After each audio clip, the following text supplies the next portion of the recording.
Sacramento Police. Unit 99, are you in the clear? Unit 99 to KMA 907. Unit 99, Sergeant Meredith, 909, in service, on the air.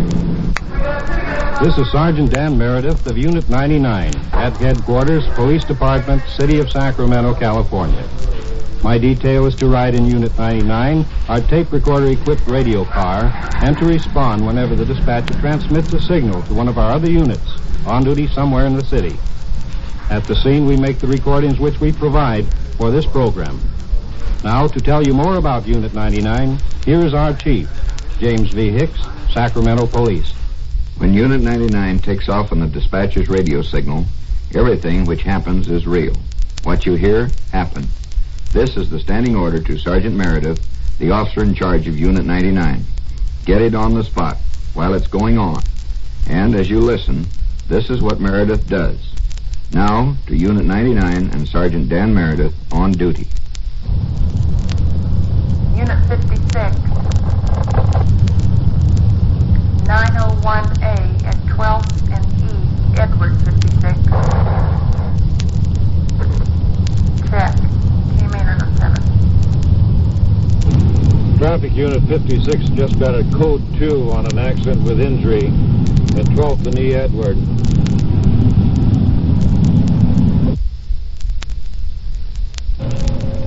We're at 12th and E.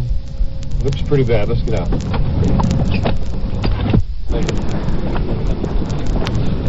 Here's the Studebaker sedan resting across the northwest corner and driven into a Leclerc, which appears to be just wrapped around it. The front end is pretty well damaged. Where's the other car? Where's the other car? There's been an injury here. Ambulance has gone with the victim. We're going down to the other car that's involved. It's south of East Street, about 120 feet, 25 feet. Traffic officer is talking with the driver, I presume. Officer Rath. Back end of this car is damaged severely.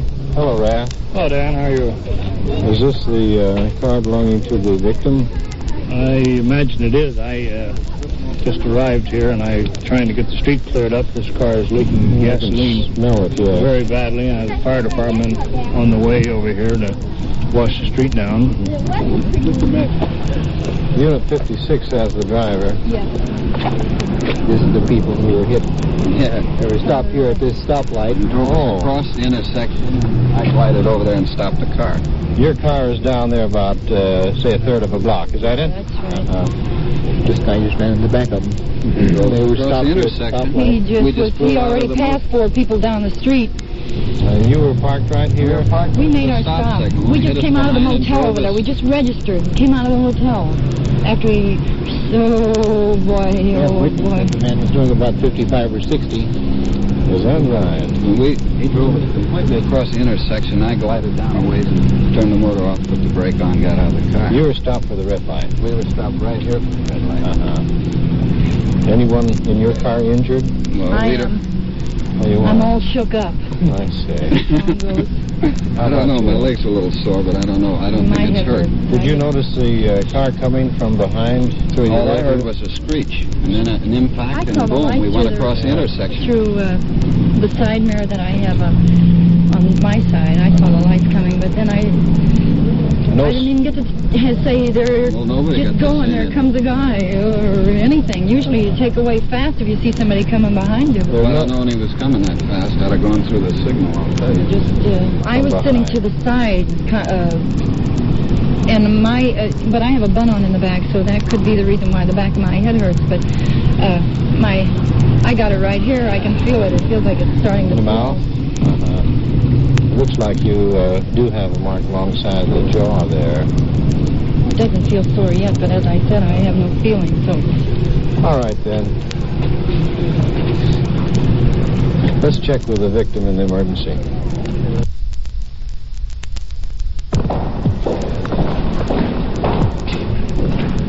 Hello, number, Lonnie? Is this the victim here on that Accident? Yeah. No, in the other room. Is the gentleman that was driving that Studebaker? It's the gentleman we took out of the car there at 12th and E. Looks like he has some lacerations to the head. How do you feel there, boy? All right, sir.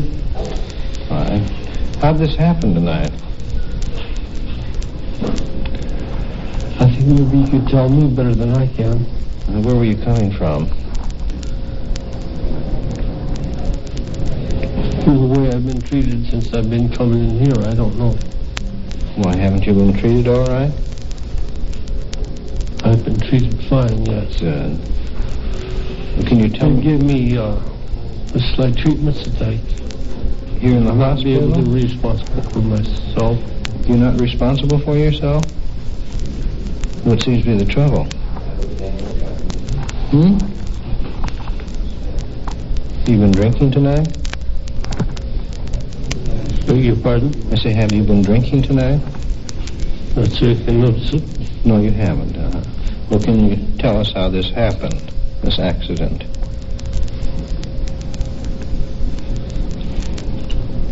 Do you know you've been in an accident tonight? All I can tell you is one thing and two. Something has happened to me that Oh, I I see. don't know anything about. Do you know how you got injured? Injured? Am I injured? How'd you get the cuts on your head? It's a good explanation. How'd you get your hand scratched? You don't recall the accident at all?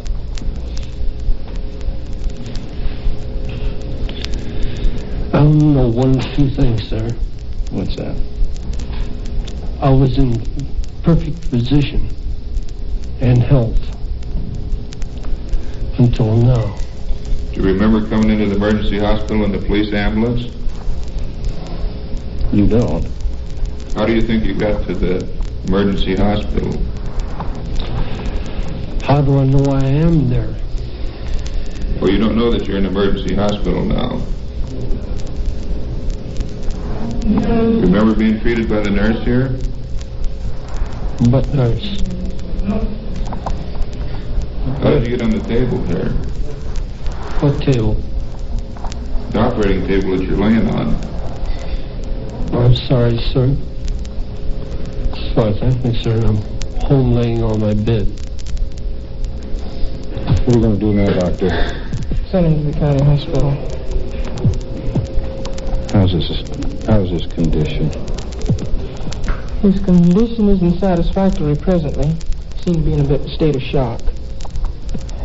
Tipton, you and Davies complete the investigation out there on this accident. To this point we have, as far as we can go. Now, how far are you going to go now on this? Well, all we can put on it is a pending, and let the investigators take care of it from here on out. The man is suffering shock, unable to give us a statement. We don't know now. As you heard, this man was in shock and was taken to the county hospital for treatment. There's a sequel, however. At the hospital, he came out of shock and walked out of the emergency ward. It was necessary to trace him through his auto registration in order to charge him with reckless driving. Unit 3. Investigate a report of a cutting at 228J John. Came in on a 7.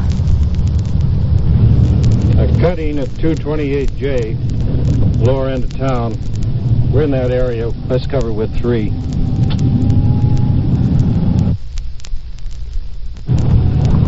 There's a unit up ahead.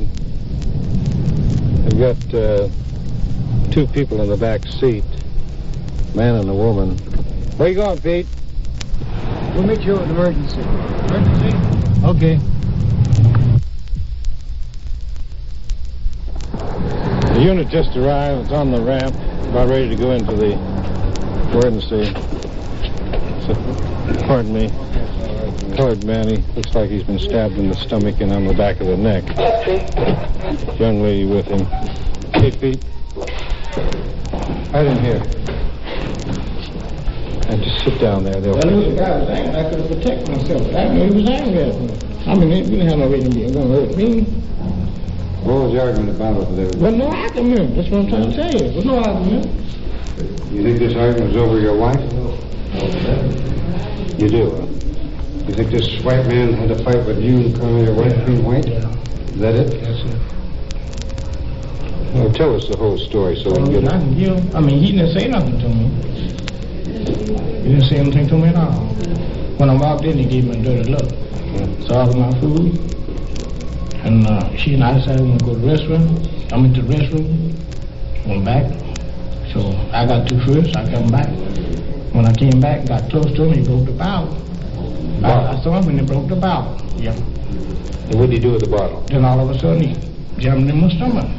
Jab you in the stomach there? Right here. I said, man, that's why you want to hurt me. Then he jammed me, fair. Up on the neck? No talk, no words. Where is he now, Pete? Unable to locate him. You didn't give much description. He said he hasn't seen him at all. I don't know nothing about it. You think you know this man again, Brissell? Mm-hmm. You want him arrested? I'd like to. You're willing to prosecute against him, isn't it? Mm-hmm. Okay. Officer Dev was talking with a young lady.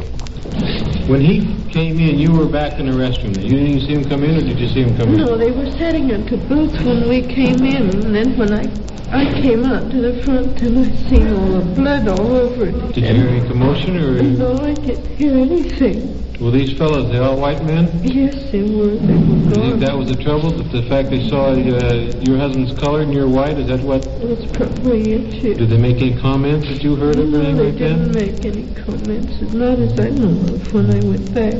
Did you hear your husband saying to them? No, he didn't say anything to them. I don't know why anybody wants to take that. That's not right. Well, could you identify any of these men if you saw I them? sure could. I could identify the one, yes. The one that did the cutting? Yeah. I was so shocked. I said, I don't understand it all. I don't know why anybody was think like that. Well, we're going to send him out to the hospital because he needs to be operated upon and fixed, you see. Is he going to be all right? I think he's going to be all right, yes. Racial antagonism was undoubtedly the cause of this cutting, but I have no doubt that the chivalry of the culprit had been bolstered by alcohol. The victim is recovering from his wounds, and the search for his assailant is continuing. KMA 907 to all units. Description of suspect in shooting at 4th and Capitol. Male, Negro, adult. Very light skin. 30 years of age. 6 feet 1/4 inch in height. Weighing 150 pounds. Black hair. No hat. He was wearing a black and white striped sport shirt. Light gray flat. Subject has a .25 caliber automatic revolver. He is reported in the vicinity of 4th and N, Nora. KMA 907. There was a shooting just before our tour began tonight. Judging from that description, they have a pretty good line on the culprit. Apparently the fellow shot down his wife or girlfriend. She was taken to the county hospital. Now, whether she's alive or dead, we don't know at the moment. We'll cruise around 4th and N and see if we can spot him.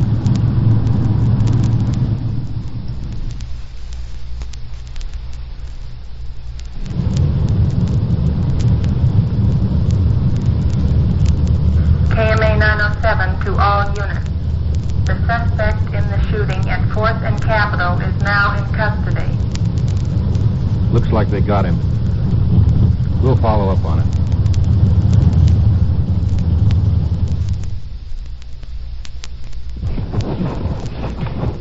All right, Stott. Hill, I understand you were the officer that apprehended this suspect. Yes, I was, Sergeant. Can you fill us in a little bit here, Stott Hill? Yes, it occurred on Capitol Avenue. He shot a woman. She was dead on arrival at the emergency hospital.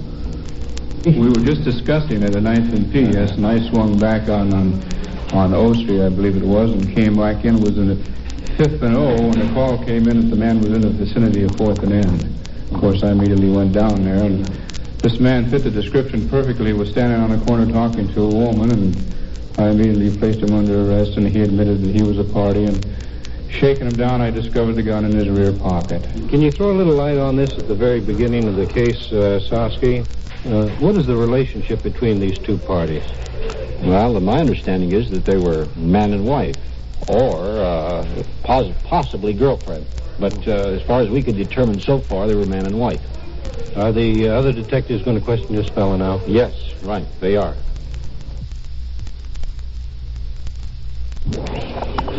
We're in the Detective Bureau.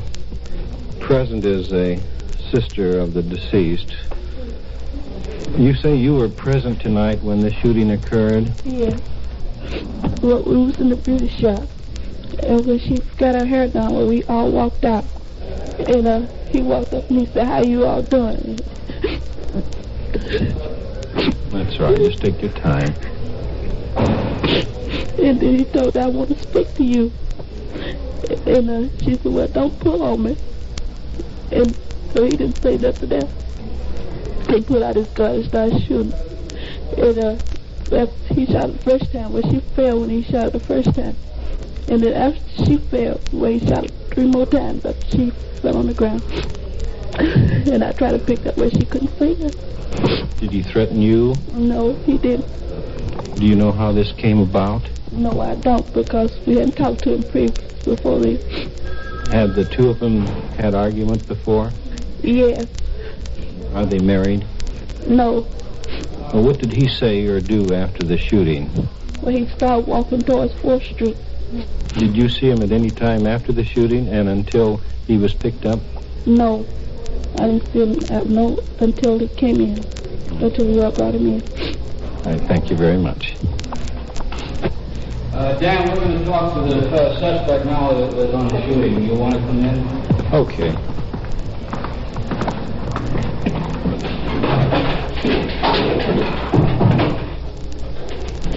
This is Sergeant Dan Meredith. This is my partner, Otis McAlexander, and myself, Zine. We'd like you to start right from the scratch, just what took place tonight. I walked up to talk to her because we had a dispute that morning before day, and she said, "Well, I don't want to talk to you." Where was her sister and sister-in-law at that time? They walked on ahead. All right. She stayed with you? Your girlfriend stayed with you? No, we were still walking while we were talking till I caught her by her coat sleeve. And when I caught her by the coat sleeve, she started cursing. Then, while she was cursing and everything, I was pleading to her for us to go to the house. So, what did she say then when you were pleading to go back to the house? Well, I had her by the coat sleeve and she pushed me. She wasn't going nowhere. All right, after she pushed you, then what happened? Well, it must have been long in there that I pulled a gun out. From then, I blanked out. And how many shots do you remember firing? Well, actually, I can only... I remember the jolt from one. I mean, it shook me. All right, after you fired the one, then what did you do? What did she do? Did she just stand there, scream, holler, or what? I remember hearing the scream. All right, after you remember firing the one shot, then what did you do? Well, then I must have left. Where did you go? When I came to, I was in South Park. All right, when you got to Southside Park, what did you do? I must sit down because when I came to myself, I was sitting down. By the way, now, when you remember firing the one shot and you took it, what did you do with the gun? Well, when I come to myself in the park, the gun was still in my hand. You mean you carried the gun from where you actually shot her clear to Southside Park? Yes. When I came to myself, well, it was just like a dream. I didn't believe it, that I had did it. So I had some phone numbers in my pocket, and I called a friend of hers and asked her. What do you mean you called a friend and asked her what? Asked her, did she hear anything, hear any news or anything about the girl? I walked on and I met another lady, and I talked with her, and then she asked me, did I know what happened? I told her, no, I didn't know the whole thing, and asked her to tell me. So she went on to tell me. So I told her I was on my way up anyway when I met her to get myself up. I was standing there, and me and the girl was talking, and then she says, there's police. So I said, yeah, I know. And I said, I'm gonna walk on up to him and get myself up. Did you walk up to him, or did he approach you? Well, I was standing there, I was talking to her, and I was getting ready to go across the street, and he parked the car, and he asked me my name, and I told him. And then what happened? So he told me to come on up to the car or something. How? Put my hands up or something. Mac Alexander and Zine, what's this man going to be booked on? Since he was arrested, we have learned from the county hospital that she passed away, so the charge will be murder. The apprehension of this murder suspect was accomplished in near record time. It was simplified, however, by the fact that he was plainly identified and apparently was not trying to escape. His story of blacking out is a common one, and quite as implausible as his explanation that he just happened to have the gun in his pants pocket. The charge is murder, and the case is still pending. This is Unit 99 in Sacramento, California. These on-the-scene tape recordings were provided by the Sacramento Police Department and were made on duty by Sergeant Dan Meredith in Unit 99. Your host is Chief James V. Hicks of the Sacramento Police Department. Be with us when once again you hear... KMA 907, Sacramento Police. Unit 99, are you in the clear? Unit 99 to KMA 907. Unit 99, Sergeant Meredith, 909, in service, on the air.